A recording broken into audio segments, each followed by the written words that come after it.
much-anticipated Sean Diddy Combs trial has officially begun in New York City. Combs is charged with racketeering, conspiracy, sex trafficking, and transportation to engage in prostitution and faces a sentence of 15 years to a lifetime in prison if convicted.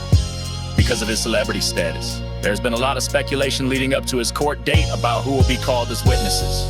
The first full week of testimony centered around Combs' ex-girlfriend Cassie Ventura, who took the stand for several days. In 2023, Ventura filed a civil lawsuit against Combs, claiming allegations of abuse and sexual assault that he and his team quickly denied at the time. The settlement amount was undisclosed, though Ventura confirmed in court that the case was settled for $20 million. Her lawsuit laid the foundation of several others to follow from alleged victims throughout the years, as well as the eventual federal indictment brought forth by the U.S. Department of Justice. Prosecutors allege Combs operated his businesses as a way to cover up a number of crimes, including but not limited to those he is charged with. Among the offenses named, attorneys say Combs used his status to violently force two ex-girlfriends into non-consensual sexual acts, plus victimize multiple employees through threats and sexual assault.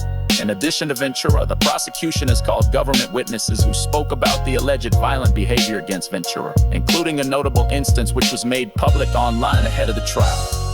In this 2016 incident, taking place in a Los Angeles hotel, surveillance shows Combs dragging Ventura and kicking her days later. The prosecution called Ventura to the stand to testify, and she detailed this incident, as well as the alleged repeated abuse carried out by Combs over the years of their relationship against her and others.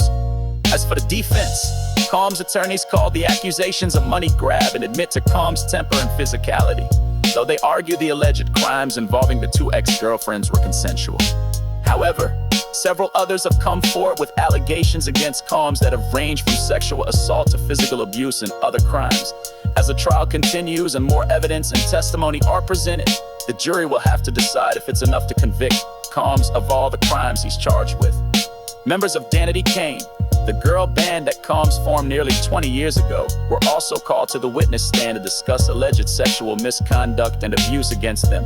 By Combs, Ventura's mother is also expected to take the stand for the prosecution within the coming days. To prove Combs guilty of the sex trafficking charge, the prosecution must show the jury that Ventura and other alleged victims didn't consent to the sexual activities and were either coerced or forced by Combs.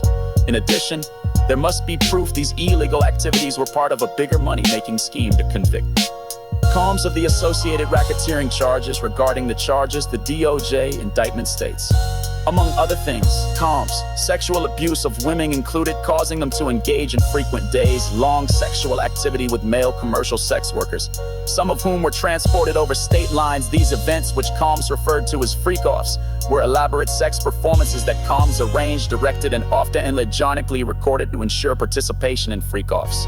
Combs used violence and intimidation and leveraged his power over victim, power he obtained through obtaining and distributing narcotics to them, exploiting his financial support to them, and threatening to cut off the same, and controlling their careers.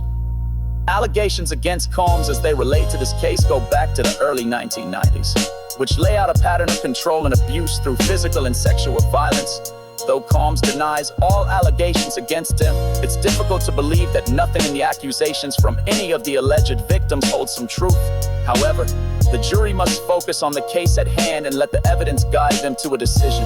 Even though Combs' temper and position of power heavily play a factor, there is a lot more necessary to secure a conviction.